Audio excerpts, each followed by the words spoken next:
Well, hello everyone. What's going on? Um, okay, so haven't done one of these Substack lives in a while. Gonna be shooting off my mouth about what's in my head. I don't really have any plans in my head. I mean, sometimes when I have done these in the past, I've really tried to like plan out what I was gonna say. I thought instead I would just show up authentically and let my fucking thoughts flow into my head and spew out at you. Um, I mean,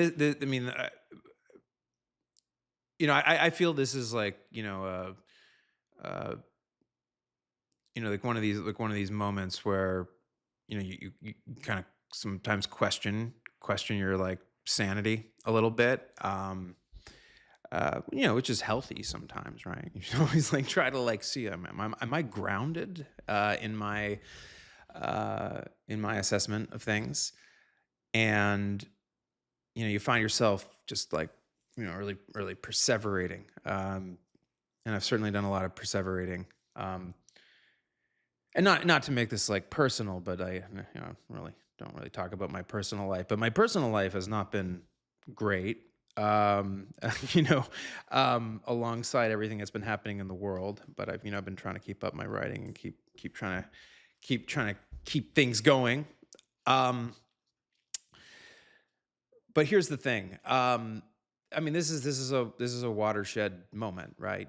I mean, people ask me like, what do I make of this moment? Well, I would say that like, you live in history now. You're living in history.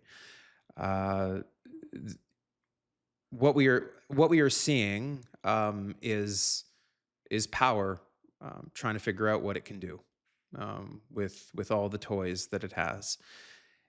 And it does seem to me, I mean, I've been watching, the mainstream media like Fox News, like CNN, MSNBC. Um, I mean, I think Americans are prepared to let Trump get away with like using the military to police Americans, if in service of mass deportations, from what I can tell. Um, I think that many Americans think that, I mean, I'm in Los Angeles right now, by the way, which is apparently is on fire. Um, and I mean, I've lived in LA long enough now to have actually lived through several riots here. And I can tell you that what we've experienced over the last few days is like nothing in comparison to what happened after the Dodgers won the World Series, or during the George Floyd protests, Black Lives Matter protests. Um, like the scale is just like a pittance of what we saw back then. Although, I mean, given the way things are going, I wouldn't be surprised if we start seeing protests at that scale in the very near future, because this administration is clearly trying to ratchet up tensions so they can justify a crackdown. And that's what we're seeing. I did watch Gavin Newsom's address um, to the state that he gave. There was like audio issues. I did manage to catch it. And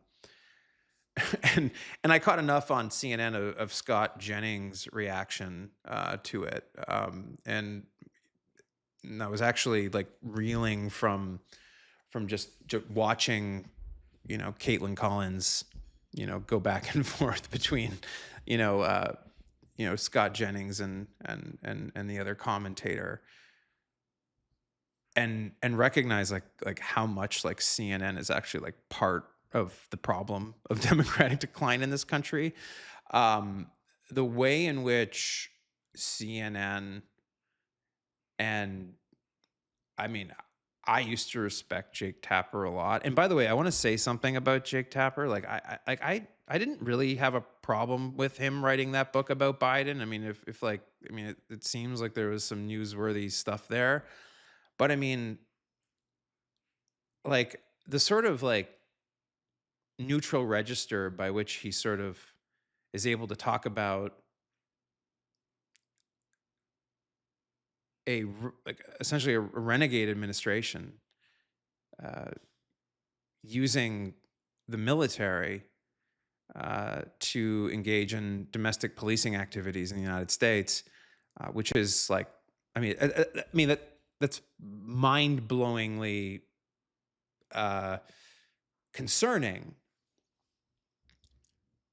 to send Marines, U.S. Marines, into a U.S. city to police it with war fighters.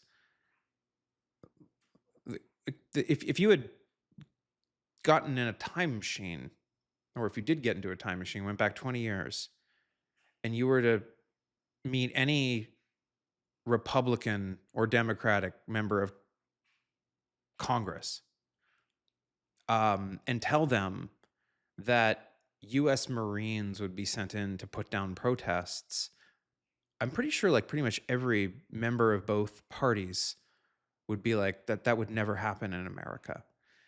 And now I'm looking at about half of my country thinking that this looks like common sense. This isn't fucking common sense. This is fucking stupid. This is taking a risk with your your future, with your children's future. There are reasons why we don't do this.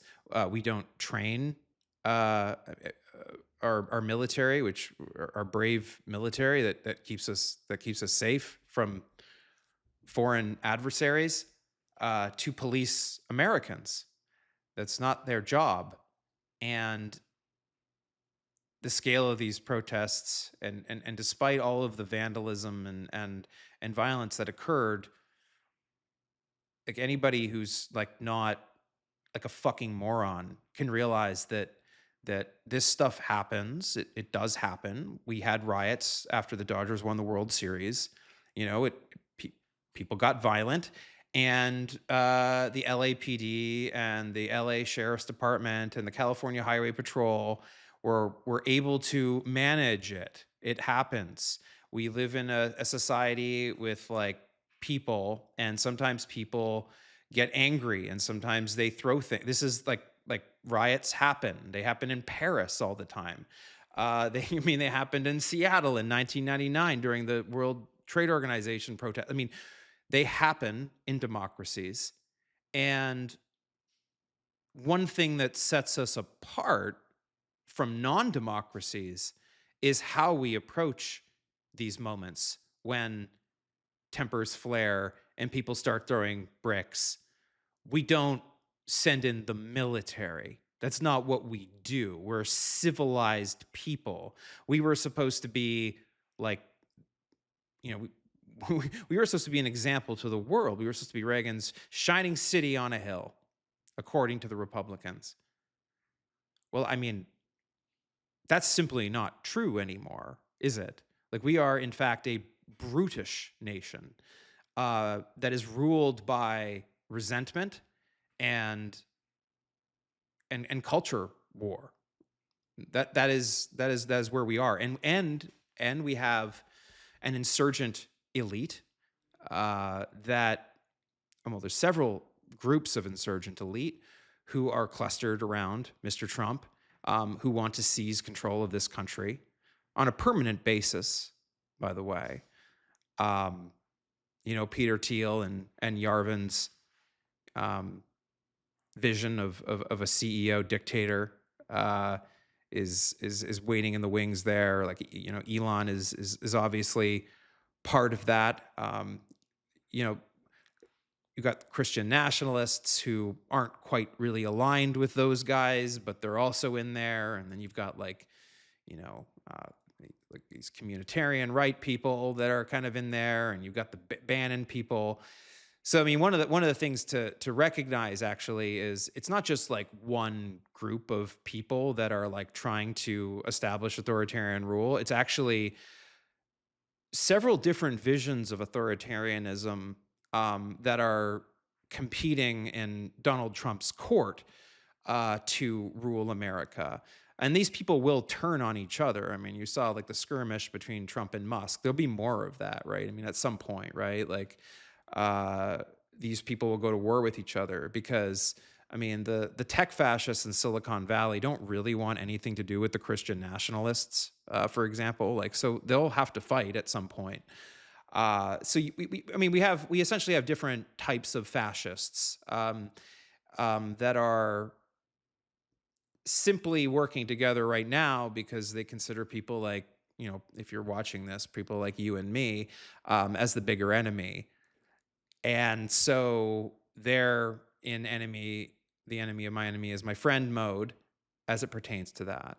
But this is just a dangerous cauldron of people who have literally no interest in our Republican form of government, the supremacy of the rule of law. And it also has to be said that the American public is stupid. We're stupid. We are. Like, we've become so fucking stupid that we're not even able to see very simple things that are happening to us.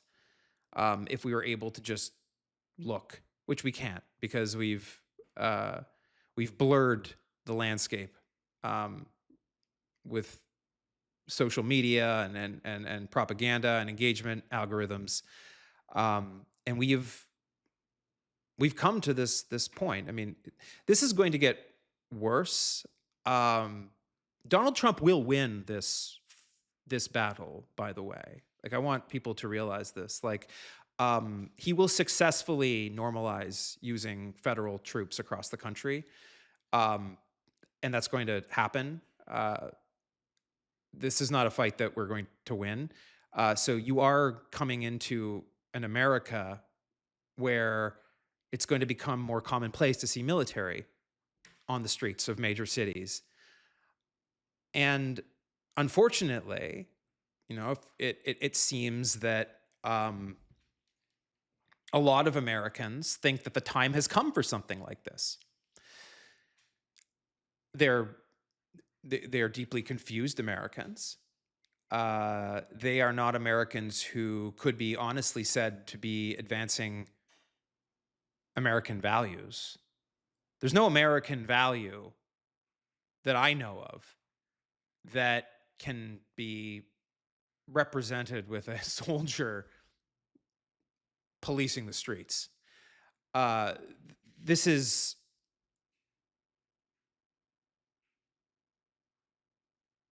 this is beyond anything that, like, I certainly could have ever imagined seeing in my lifetime in this country. So what does this mean? Does it mean that democracy is done for? No, it doesn't mean that. I mean, this is going to be our charge here, right? Like, there's the reality that we have to confront, which is that, is democracy in decline in the United States? Yes. Are we in a constitutional crisis? Yes.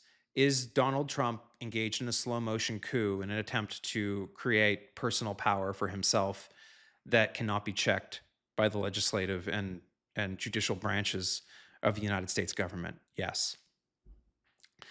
More importantly, the Republican Party in Congress supports him in this. The big, beautiful bill stepping outside of the, nickels and dimes part of it that we're all arguing about as it pertains to spending and the deficit, as it pertains to social assistance programs, in the form of food stamps and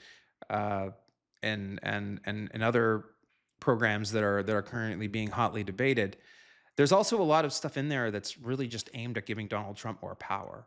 The Republicans are trying to give Donald Trump as much power as they can, while they sit on their hands, conduct no oversight, and essentially let him trample over the Constitution and the law of the United States.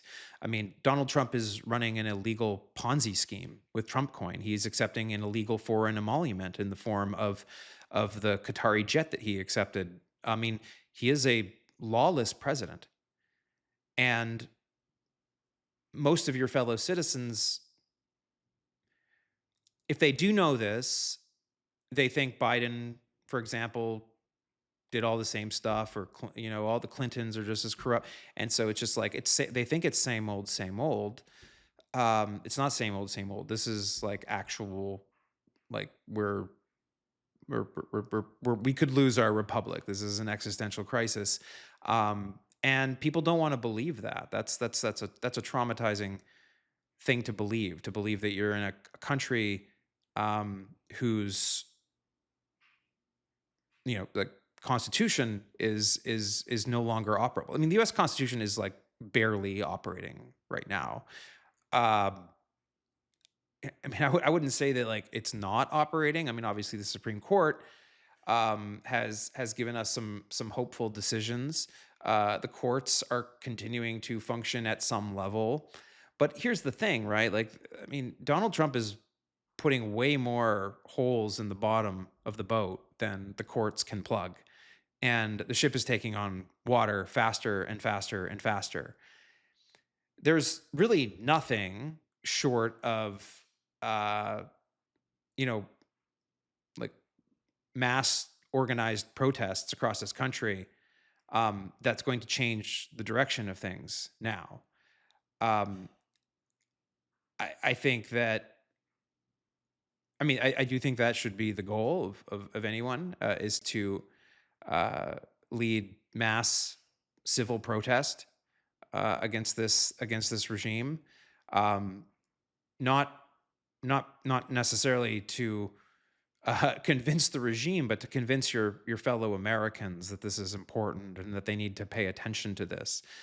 Because the reality is, if most Americans really did know what Trump was doing and actually did take the time to like fully acclimatize themselves to the facts,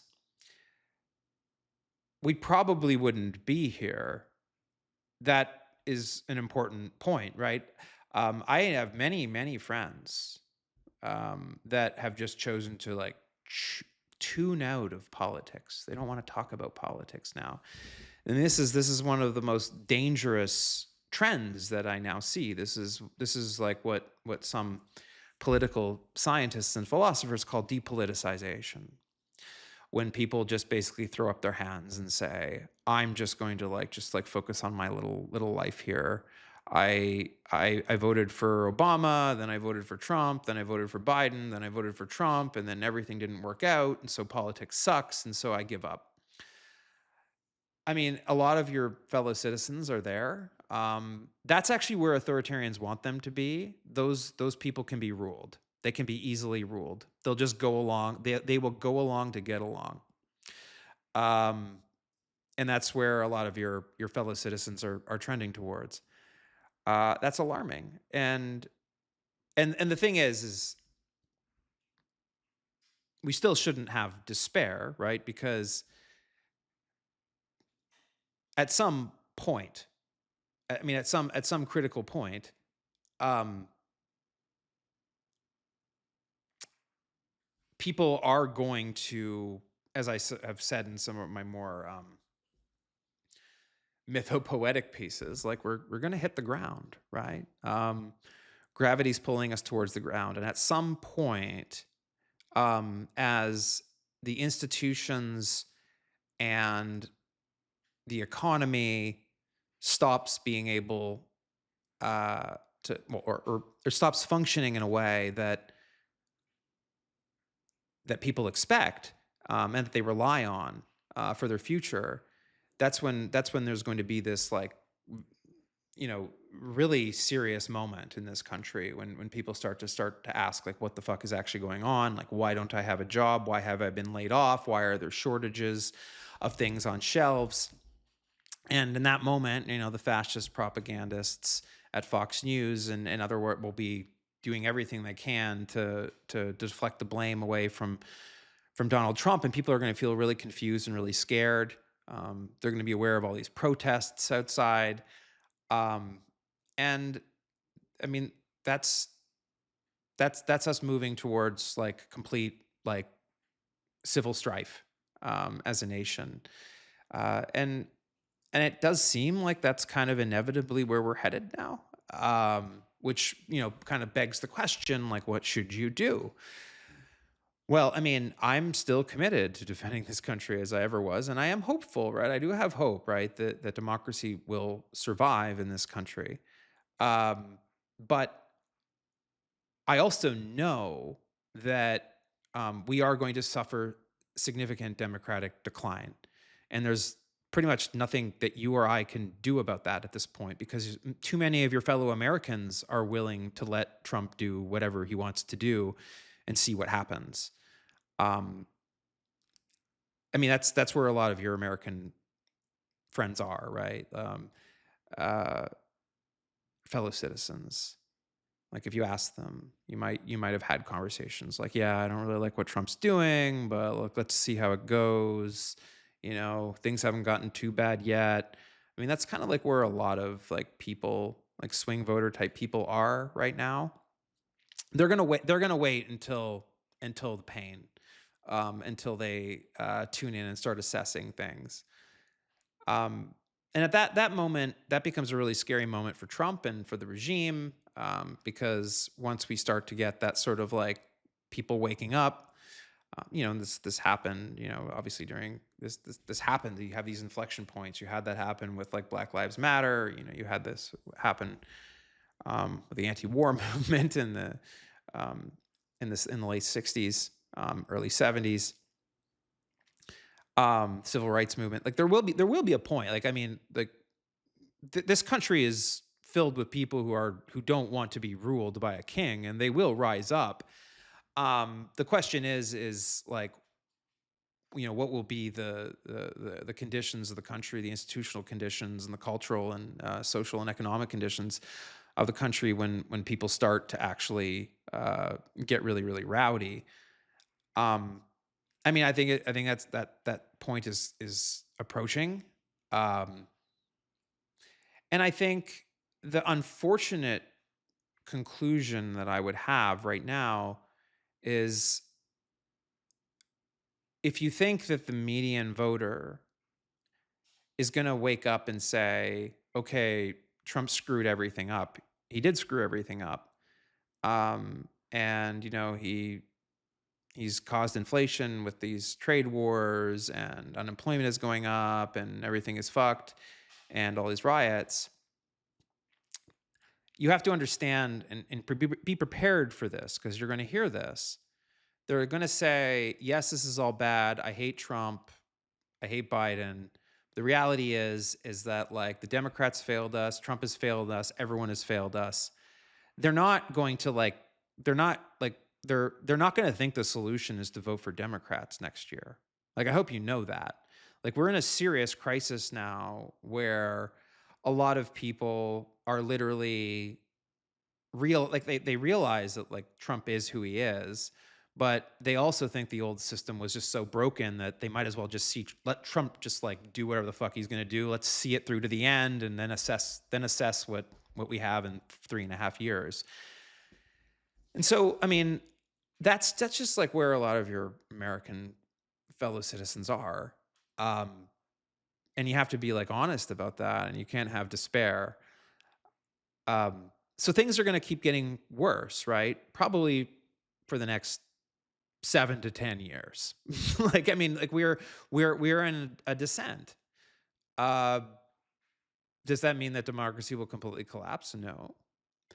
It means that this is going to be like political mortal combat for the next decade in this country. Um, I don't know how it resolves. I don't know how to sort of like give people sort of like a probability on the most likely outcome. But what I can tell people, like honestly, is that if you do want to retain your democracy, you do have to act like you will win. And this is something that Democrats have not done. They don't do. They're on the back foot. They're responsive to the reactionary propaganda.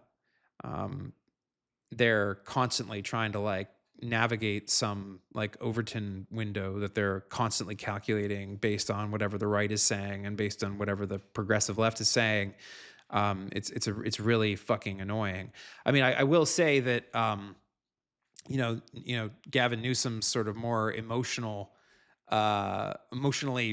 like filled, pushback over the last few days is actually more of the energy that I'd like to see from opposition leaders. So I hope Gavin keeps doing that.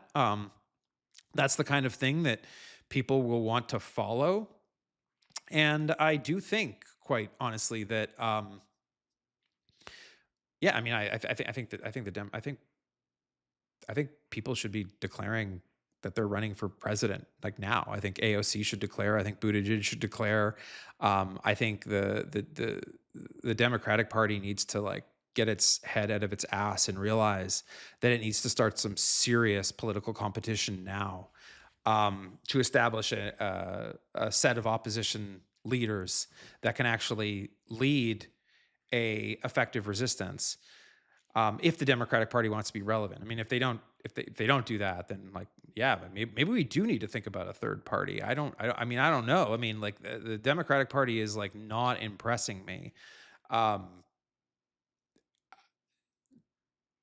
but I here's the other thing I also want to say. Like, I don't like it. I don't think that the worry should be that we're not going to have elections next year for the midterms. We will.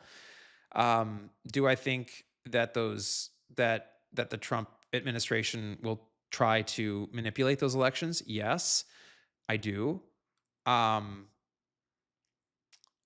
do I think that he can manipulate them enough to prevent the Democrats from taking the House?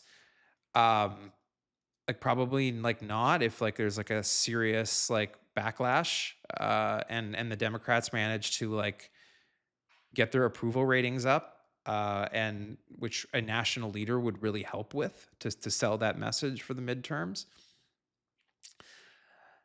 Um, but yeah, I mean, like this is it, right? I mean, they're gonna try and wrestle the democracy to the ground, and we have a lot of work to do, right, over the next 7 to 10 years, to fight them in the trenches, in institution after institution, law after law, protests in the streets. But that's where we are. Um, uh, Half of this country is just kind of given up, and they're not really willing to lift a finger, to protect the institutional integrity of the United States. Um, it's even made worse by the fact that the younger generation is not as optimistic about democracy as the older generations. You see these polls, right? Like, an alarming amount of like people under the age of 25 are actually open to dictatorship now because they think democracy has failed them. I think it's failed them because they realize they're never going to be able to afford a home, and like, they we're in this spot now. You have the crisis among young men, which the left doesn't want to openly talk about for you know historical reasons. You've got, yeah, like young men are becoming fascist as fuck, and uh, and it's like a problem that the progressive left won't talk about because they think it's like misogynistic or something to like talk about the fact that when we look at young men now, under the age of 25, they make less money than young women under 25.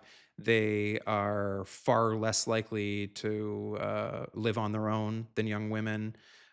Like everything, like in my generation, in my generation, right? I'm in my 40s, right? Like there was like a pretty big, there was still a gap, right? Like men were, you compared an average man in my generation to an average woman, and the average man made more money, was like, like doing better, right, out in the world.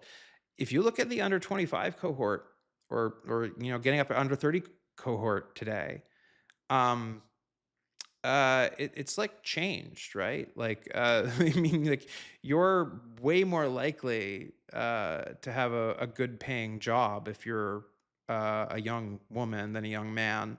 I know that, like, Obama to his credit, Barack Obama has talked about this. Like, some people on the left do talk about this, but this is a crisis. These young men feel angry, and they're moving to fascist politics. We've never seen this before, right? We've never seen. I mean, generally, like the youth are like very sort of left leaning, and we're seeing a rightward lurch among young men. And the fact that progressives want to say, well, fuck them, they're misogynists. I mean, I don't know how that helps us. Like, we need voters to not vote for more fascists. So, I mean, there's a general just incoherence in our political coalitions in the United States that are unwilling to sort of deal with reality. Um, None of this minimizes the sexism that women experience, obviously. I would never say that. Um, but like, but it's also a social problem that is turning into a political problem. And if we don't address it, it could be catastrophic for our democracy. Um, Adam asks, can I ask something? If young men are this screwed up, where does the blame lie? I continue to hear women being blamed, but not the. I mean, I don't blame women. Who blames women for it? I don't blame women. I blame society. Like, I don't think that women are to blame for the fact that young men are floundering. That's great. No, I don't think that. Um, of course that's not the fault of women, but it is the fault of society. Like, if any group in society, that includes, like, if have any sort of sense of like fairness and justice, you should be looking at any group, women, men, and if there are concerning trends as a society, we should be capable of asking ourselves the questions: what is causing this concerning trend? What can we do differently to stop this trend? I don't fully understand the crisis of young men. To be quite honest, I know that people have a lot of heated opinions on it. I'm not like going to get on my high horse and tell you what I think the problem is. All I know is I look at the data and I think, holy shit, this is a serious social problem, and something that we should really think about. Got a lot of people chatting now.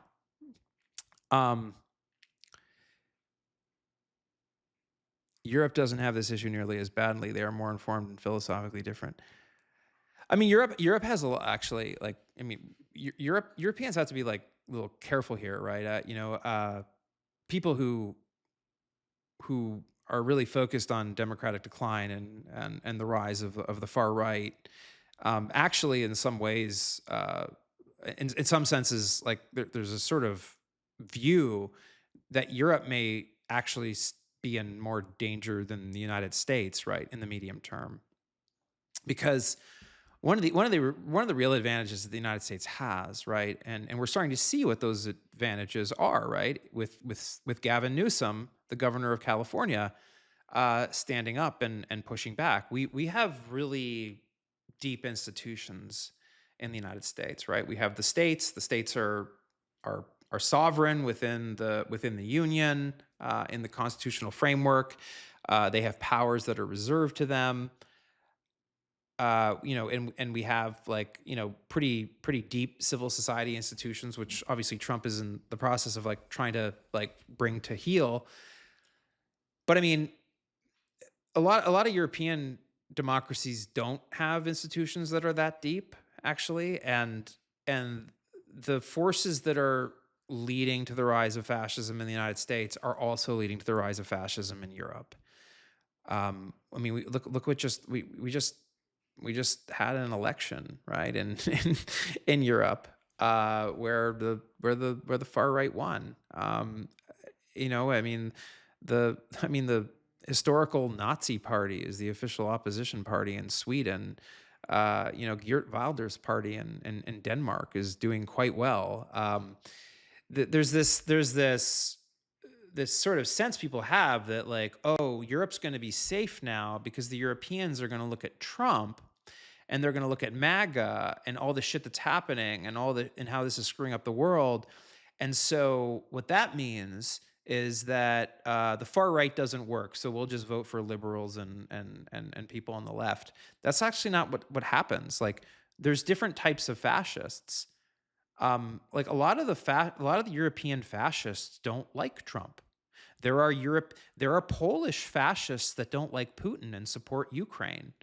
Like, you have to understand this. Like, this is like this like fascism is not like one single coherent group. Uh, the reality is that like not all fascists get along with each other. And these fascist groups in Europe they're all distancing themselves from Trump. They don't they're not like tying themselves to Trump. They want to fucking bring fascism to their own countries. They're not trying to emulate the United States. A lot of them have these like crazy historical fantasies, these and quite ancient nations, quite frankly, and believing they can sort of restore some sort of lost greatness. And those projects are incredibly powerful and are deeply enmeshed into the political cultures of those countries. And a lot of those movements are ascendant and are going to continue to be a threat. Um, I'm not as optimistic. Uh, People obviously are happy to see Marine Le Pen like not like like facing legal challenges in France, and the AfD in Germany has been like has come under attack by the German authorities, and they're trying to like shut that down. But I mean, these people don't go away. I mean, they're going to feel as persecuted as ever, and they're going to be like organizing like in the shadows like they always were. Fascism is here, and this is going to be a 10+ year struggle against it across the Western world. So that's like something that people just like have to like accept. Otherwise, you're just going to keep being surprised that things keep getting worse. Um, I'm not like I'm like pretty like emotional like watching this all get worse. Like, but I knew it was coming, right? You guys have read my if you've read my writing for a while, like I mean, I more or less predicted this would all happen. And I'm predicting it will get much worse. There's no real social forces that are pushing back against this at this point. Uh, you know, most Americans want to see this play out. They want to see if Trump's shit will work out. They and they're gonna keep just sort of in that sort of like position until until reality is forced on them. And so it's going to get worse. But like we can win. We can win. And you shouldn't give in to despair, because here's the thing. A lot of people have lived through far worse than we're living through right now. The Ukrainians are living through far worse than we are living through right now. Many many Europeans have lived through far worse than we're living through right now. We can win this battle, but it's going to take a lot more organization than we currently have. We're going to need a unified opposition movement.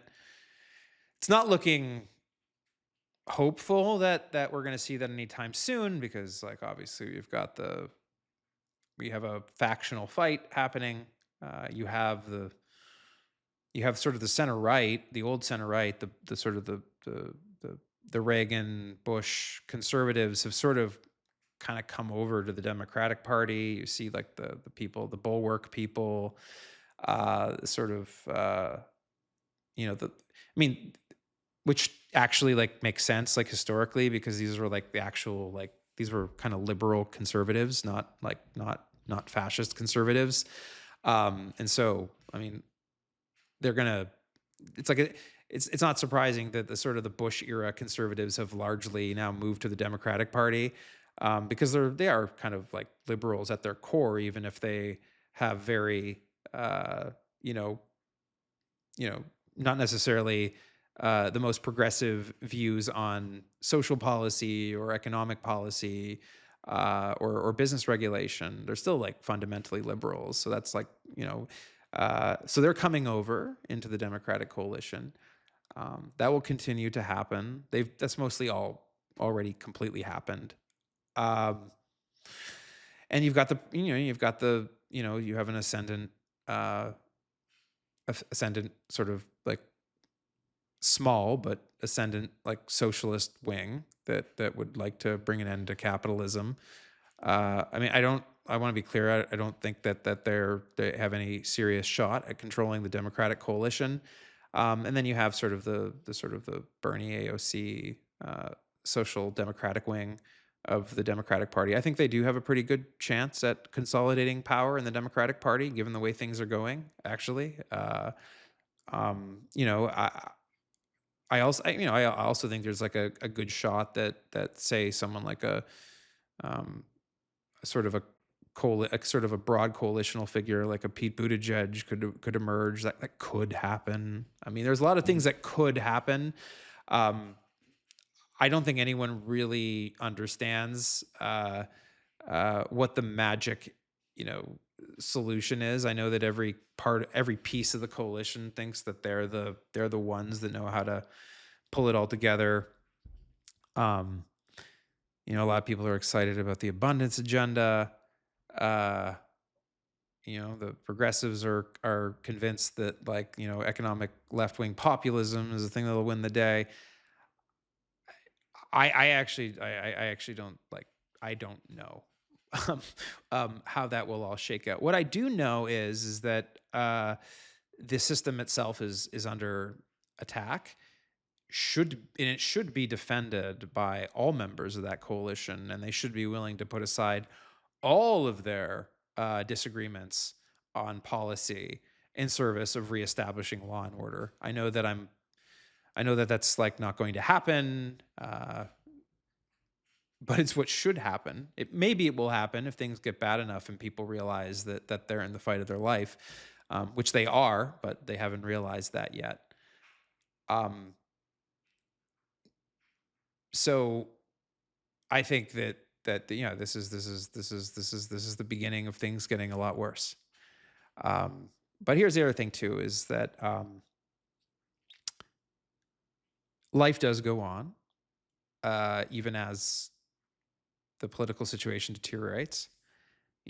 Kids still have birthday parties, graduations, and you need to like remember to like be there and cherish those moments, and cherish your private life, right? And maintain your friendships, and build new friendships. This is important. Do not be afraid. And as the Tim as Tim Snyder has said, don't obey in advance. Um, don't give in. Be as brave as you fucking can, because power is trying to figure out what it can do with your compliance. And this is why it is so important to keep living your life and to keep your head up. They want you to be afraid. They want you to be like doom scrolling on your screen. Don't do that. Don't do that. I mean, I've done a little bit of that. I caught myself like doing some doom scrolling and like I fucking like stopped, like, and it doesn't, it's a trap, because the reality is that this is a winnable political fight. It's not winnable in one day. It's a fight that's going to be across many elections and many years, but you need to keep your wits about you. You cannot give in to despair. These algorithms that serve you content on TikTok and Instagram and X, I mean, they want to keep you angry. They want to keep you scared. They want to keep you scrolling. Don't do it. Don't do it. It's letting the fascists win if you do that. So we need to focus on, I mean, building community, honestly, is how we save democracy. I've written about this um, as well, right? And I wrote the sort of the manifesto of the cognitive revolution. Should go back and read that if you haven't read it, or read it again if you have. That is the key to successful resistance, is living an ethical private life, and living an ethical professional life, and living an ethical communal life within your community. Those things matter. They bleed off. They create cultural expectations that make it harder for power to isolate people. It's very, very important that we find a way to reconnect. The fact that we are so isolated and so lonely and so stuck to our screens is actually the ultimate weapon that these fascists have, which is why you should get out and march. You should peacefully march, get out and meet people, meet people at the protests, make friends, exchange numbers, maybe use Signal, not the phone. I mean, these fuckers probably can like get away with tapping our phones, no problem now. It's not like there's any accountability in this administration. But like you need to do that. You have to practice corporeal politics, which means politics in the real world, in your community. It matters. It matters because like that's how control functions. It functions in the real world. It doesn't function through your screen. And so if you become well integrated into a strong community, that protects you. That protects you. And that's what we need to do all across this country. We need to build a democratic culture from the bottom up, and we have to live those values from the bottom up. That's always been true. That's always been true. You should, if you haven't like seen the YouTube video that Politics Girl did with John Lithgow on Timothy Snyder's 20 Lessons on Tyranny, I suggest you watch it. I mean, that is an important set of lessons that's condensed into about a 10-minute video that really drives a lot of these points home. So anyways, I've just been like spewing off about like where I am on this. I want to be clear. I'm not in a new place. I knew this was where we were going when Trump was inaugurated. And yes, it's still overwhelming to see it all happening, even though I expected it to happen and predicted it to happen and wrote about it happening. But yeah, I mean, I'm also reminded in this moment that, life is for living. It's not for politics. We don't live for politics, right? Politics is a necessary way in which we negotiate, the conflicts in our society peacefully, hopefully. But that's not what we live for. Too many of us live for politics. Um, I'm a very political animal. I'm a political commentator, it turns out. But I don't really like politics that much. I mean, I love philosophy. I love ideas. I love thinking about ideas. I mean, thinking about policy is fun. But like politics, like the raw politics of like of fighting people for power, I mean, this is like I mean, this is primitive shit, and I don't know like why anyone would want to like make their life that. There's so much more that is possible in this existence. I mean, just from the experience of like basic presence. Just like imagine, like, I mean, just like, I mean, I'll give you, I mean, maybe I'll just like tell you like one of the ways that I stay sane, right? When I start to feel like really, it happens to me. I have a nervous system, so I see all these things, and I can feel the panic in my chest.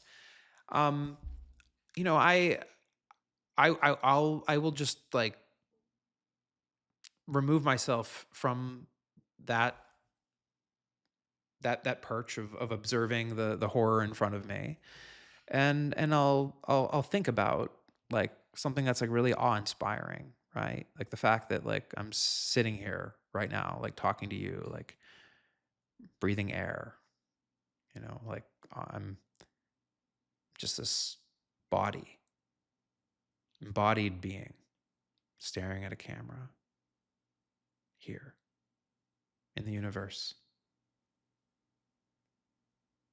This big, empty universe. And here we are on a tiny little planet together,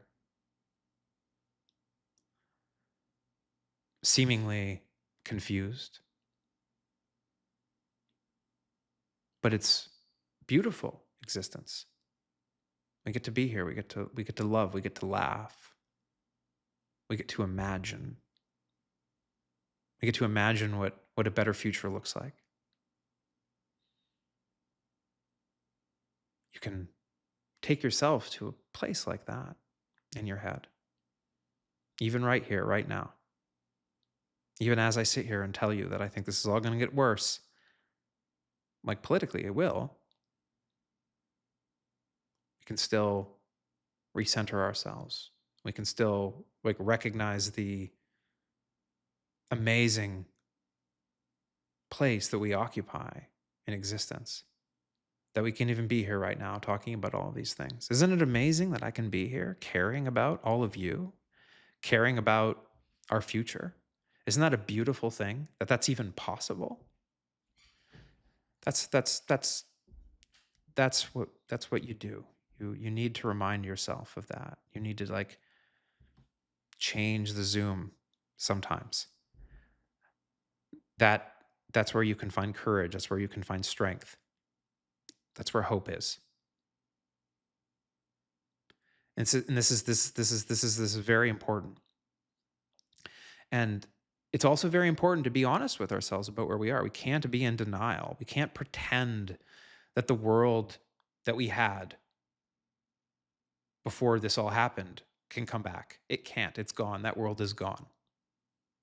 I mean, the international order that the United States set up after 1945 is gone. It's gone. It's gone. There's no brain. I mean, even if like the Democrats win the midterms next year and like let's say some Democratic politician rises from the ashes and I don't know, maybe they have a massive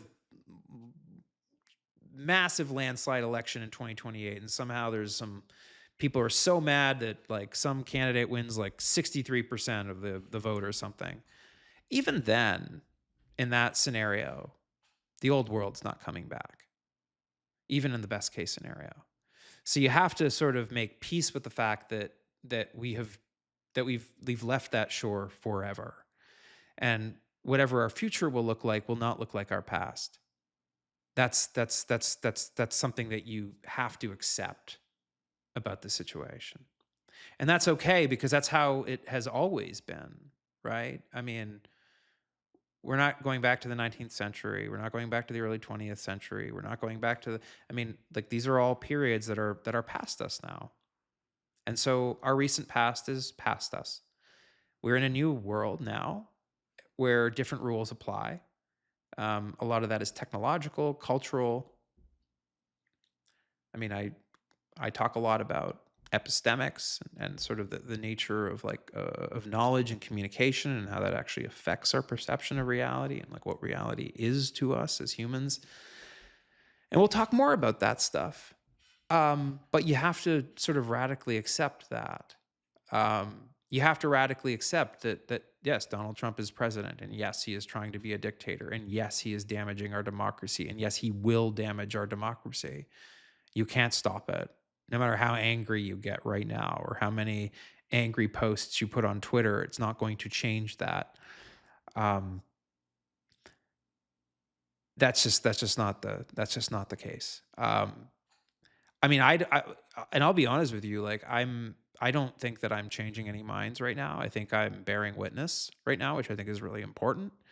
The there might be a time that comes. Maybe I'll like be a well-respected commentator in the future, and like I will change people's minds. I don't know, but like right now, I'm trying to do the important work of bearing witness and giving grammar to people so they can describe what they're seeing, so they can be less confused about what they already know is wrong.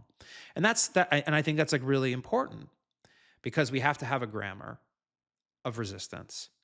And I'm focused on that. And so I'm bearing witness. That's what I'm doing. I don't like reasonably expect that I'm changing the course of history talking to you here, but I do think I'm doing something that's like reasonably important in that effort to bear witness. That that's something that gives us that I'm not the only person doing that. Obviously, I'm not the only person. I mean, there's many people bearing witness, but it's an important part of helping create the conditions upon which political resistance is possible. And so, when people ask me what they can do, and they've asked me this like many times, and I always give the same answer, right? It's like be your most true self. Like, don't like, this is like, and actually this isn't even like really like my advice. I've said this before. I want to give credit to Vlad Vexler, right? My philosopher friend. He's going to be, for those of you who also follow him, he's been, battling health issues, right? With his ME. And he has committed to coming on my Substack live with me when he's doing a little bit better, and we'll have a conversation about some of this stuff. But I mean, like, keeping your nervous system like in a good place, and learning to sort of like engage in that balance I was talking about. One, radically accepting things as they are, and they're bad. They're bad. Accept them. But also then being able to go to that place of like recognizing I'm still here. I like, it's possible I might not have been here. I could be in a far worse situation than I am. If you're like a stoic, right? You're like, you're obviously, I'm preaching to the choir, but like this is very important. This is very important. This is what you should do, is keep your wits about you. Like, stay informed, but also don't lie to yourself about how bad things are, but also remind yourself about how beautiful this life is. Even now, love is still possible. Romance is still possible. You can still go on walks with a loved one in the park, right? You can go on a picnic. You can go on a hike and explore nature. You have a right to do that. Life is for living. Do those things. They make you strong. And that's what freedom is. Do those things. That's what you should do. There's no person you can call. There's no maneuver you can make right now that's going to fundamentally change the social forces that are driving us towards the inevitable civil confrontation that this administration is like hell bent on causing. It's going to happen.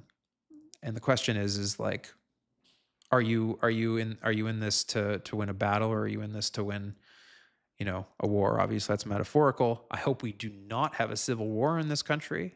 We have. I'm worried we could one day with the way that this administration is acting. But this is a marathon, and it's going to take a lot of work because we've really fucked up our society. Then these Silicon Valley, I'm a Silicon Valley motherfucker. Actually, I'm a Silicon Valley motherfucker. I'm a former tech executive. So us Silicon Valley motherfuckers screwed up the world. We didn't do it on purpose. I mean, I never actually worked at a social media company myself. So, I guess, like I'm still willing to take some responsibility, right, for like the fact that I was like part of it. But like none of us knew. I mean, the public didn't realize that social media was going to fuck us up. I mean, I'm sure Mark Zuckerberg thought that Facebook would save the world. I mean, at some point. But the reality is like we now know that this experiment that we did on ourselves, this social experiment we did on ourselves, this psychological experiment we did on ourselves with social media has been a disaster. It's made us feel lonely and isolated and angry. It's increased suicide rates among young kids, particularly girls. It's been a failure, and we've fucked ourselves up, and we need to unfuck ourselves somehow. And I can't think of any better way to unfuck ourselves than to find community in the real world. You know, I'm here in Los Angeles. If people are looking for, I don't know if people are here in LA, I'd be maybe we do a meetup and chat. Like we need to um, we need to have more connections in the physical world, and we need to stop being completely reliant on the internet for social connections because that's we're not machines. We're not machines. Elon Musk may want to make us machines and put chips in our fucking brains, but we're not machines. So let's find a way to rebuild community, um, because that's how we're going to win this fight for democracy over the next 7 to 10 years, as these things heat up. We have time, um, but we can't be wasting that time either. We need to build community. That's my message for everybody. So those were my thoughts. I didn't know how this would go. Spoke for an hour. Honestly, like an hour is like I didn't realize like how hard monologuing is on your throat. Like just talking for an hour without stopping. It's hard. It's hard to talk this long until you actually do it. You're like, actually, this is exhausting. But those, you know, those are my thoughts in this moment, right? It's serious, it's bad, but like life is still beautiful. We can still win. And we need to build community. So that's my takeaway or giveaway today. um, uh, for all the things that are happening to us right now. So that's, I guess, was my most raw and unplanned Substack live so far. Um, I don't know. Does anyone have any like questions or comments to like respond that I can respond to before I wrap this thing up? What's going on in here?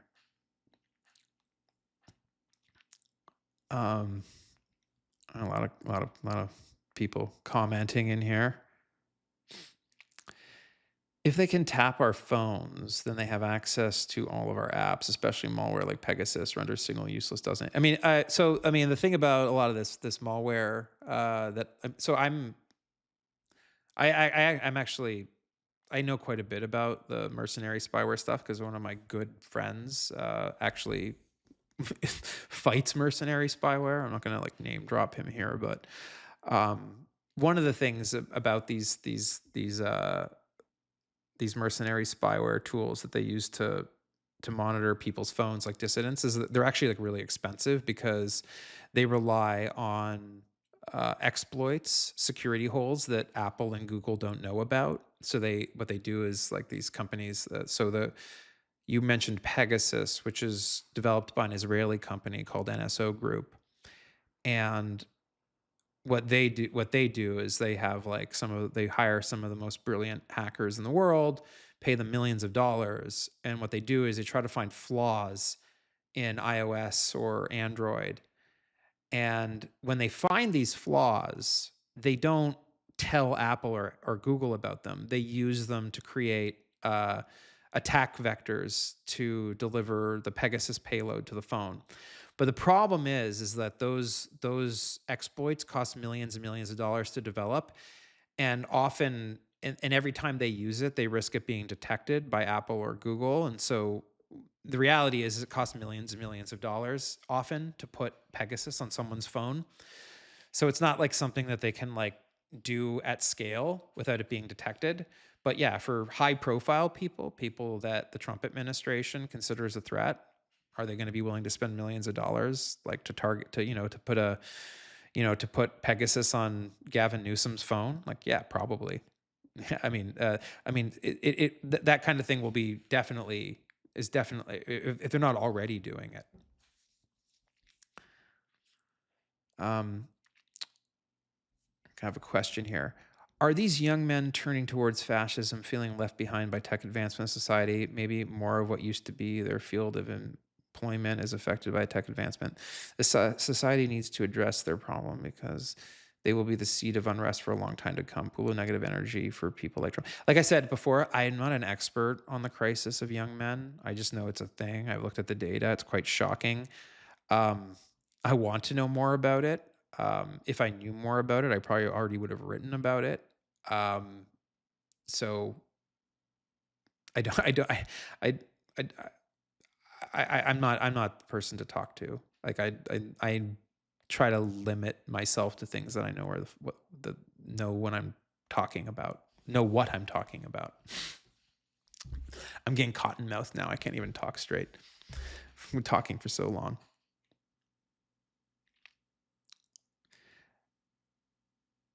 A lot of people agreeing. Some people agreeing that it's about community. It is, right? I mean, community is that's what we all want, right? We none of us want to be alone. We want to be loved, and we want to love, and we want to be part of a community. That's why, I mean, I mean, we're a tribalistic species. We like our tribes, and our tribalism is like a, I mean, it's a double-edged sword, obviously, right? On one hand, our tribalism is beautiful because we have an instinct to protect our loved ones and our friends and our community. And sometimes that instinct turns into wanting to hurt people outside our community. It does come from that protective instinct, but it also comes from, a fundamental failure of reasoning and coherence.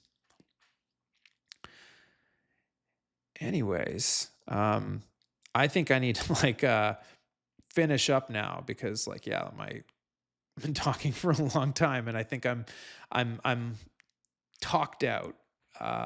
This has been a kind of a big day. A lot to take in.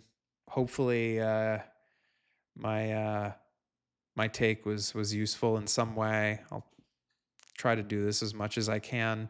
Thank you everybody for joining. The recording of this will be up at some point when the servers process the video and I can edit the thing and stuff, and then we'll get that out there. But thanks everyone for joining my live notes from the circus on this very, I think, watershed moment in America's history. Thanks everyone.